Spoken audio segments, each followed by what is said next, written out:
Hello, my name is Ignace Aleya from ToleratedCinematics.com, and today I will be reviewing this Kamerar slider. Okay, so Kamerar sent me the slider, and before I start on my review, I will say that Kamerar does not involve anything that I say in this video. I will only say my true and honest opinion about the slider, and that's the only way that I'm working. I would only do this if I stand behind it completely, and else I wouldn't do this video. So, okay, I will start by saying the slider is from Kamerar. It's 1 meter long, 23 inches. And it's completely out of metal, so that's very nice, very strong. I can try and bend it as hard as I can and it won't bend. It's very, very strong. Completely out of metal except for the stands. The stands aren't from metal.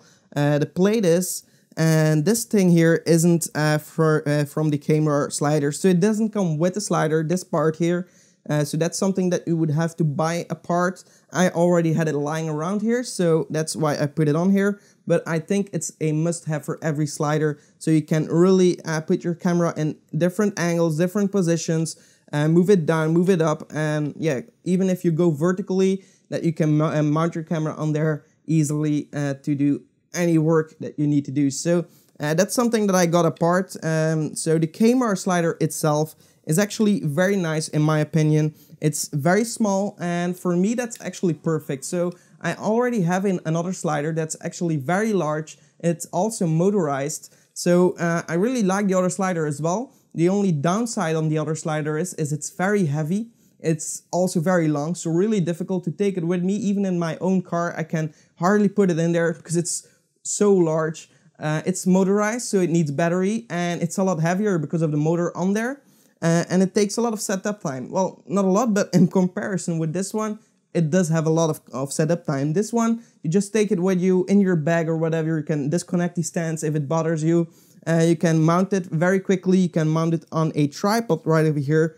And it's completely manual operation, so it doesn't have a motorized version of this. But I really like to have the manual operation controls because a motorized slider makes noise, and yeah, the noise is really hard for in interviews. You can't use the motorized slider in interview shots, so that's where a slider like this one, when you need the sound that you're recording, a slider like this one is very good. So it's very, very smooth to move around. The only thing that you should take care of in the beginning is to learn a bit of the motion of your hands so that you can really start and learn the fluid motion, because your hands, a human isn't made to make a complete smooth motion. So that's something that you have to learn. Just try a bit of different options, and after a while you will get a hang of it. So how to get a fluid slider motion. So that's something that you don't have to take care of with a motorized slider. But on the other side, it has a lot of work to put in a motorized slider, and this one is very easy to set up. So if you have it on a slider, on a tripod, you can lock it down here so it doesn't move around. So that's also very nice.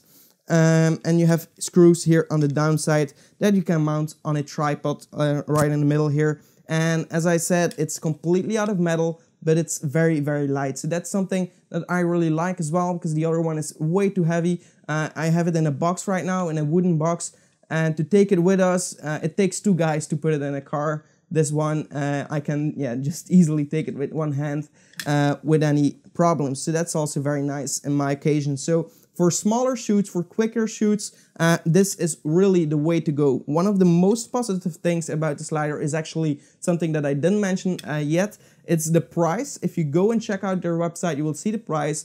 I won't be saying the price in this video because I don't know when the video is coming online, or when you will watch the video, the prices may differ. But surely check out this the price of this slider, compare it with other sliders, and you will see that this is a great slider for its price, in my opinion. So very strong. It doesn't feel cheap, so that's also a good thing.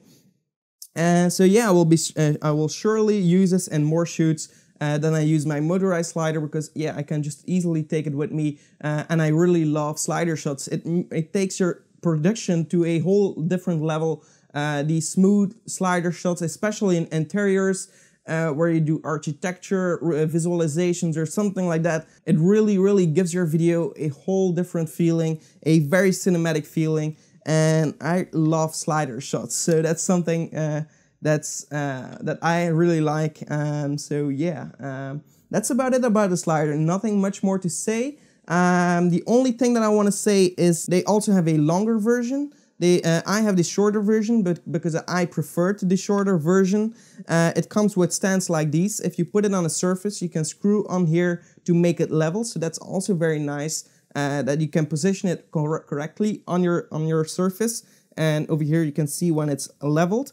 They also have a version where it comes with dolly stands. So dolly stands are actually with wheels on it, so you can lock down your camera like I've done here, so it doesn't move around, and then you can use a dolly stand to keep moving your slider and use it as a dolly slider instead of a slider itself, so with wheels on it. The only thing that's bad with dolly sliders is that on a bumpy surface it's really hard to take a fluid motion. So on my desk here, it would be perfect to use a dolly slider and just keep it going, and so you have an endless slider shot. On most surfaces, a slider like this is even a better option, and most of the time I don't use the complete range of a slider that's larger than this one. So this is actually all the motion that I need. At the start, I bought myself the larger slider that I already have, and I kind of regretted that it's that large. At the time, I thought the bigger the better. Of course, I was inexperienced, and I must say most of the time I don't even use the camera shots until the middle of my slider. So I let it go from one range to the other one, and I only use a part of that slider shot. So I don't really need that whole other range. Most times I just need a small slider just like this one, and that's also very nice. So be sure to take notes of that. If you're a starter, you don't really need that much of a slider. It looks like it's very short, but if you have some parallaxing effects, like you have a plant in the foreground and something in the background, and you move past that plant, it's going to be very quickly with this slider. So it's going to give you a longer feel than you think it would be giving you. So that's something that you should take care of, but it's all practice. I can't say what you should buy. It's all up to you. They also have a longer version that you can mount also on tripods, but there I would be suggesting you to use 2 tripods because it's a lot heavier as well and a lot longer. So yeah, I prefer this one. So for me, it's going to be a shorter version, but be sure to check out whatever you want to do, and also check out other reviews and do your own research on it. So that's all I have to say about this slider. I'm really satisfied with it, and I'm definitely going to be using it in my shoots. So yeah, thank you for watching. I hope you enjoyed this video. If you did, give it a thumbs up. Maybe subscribe for more videos because I'm going to make more of these. So yeah, thank you for watching, and goodbye.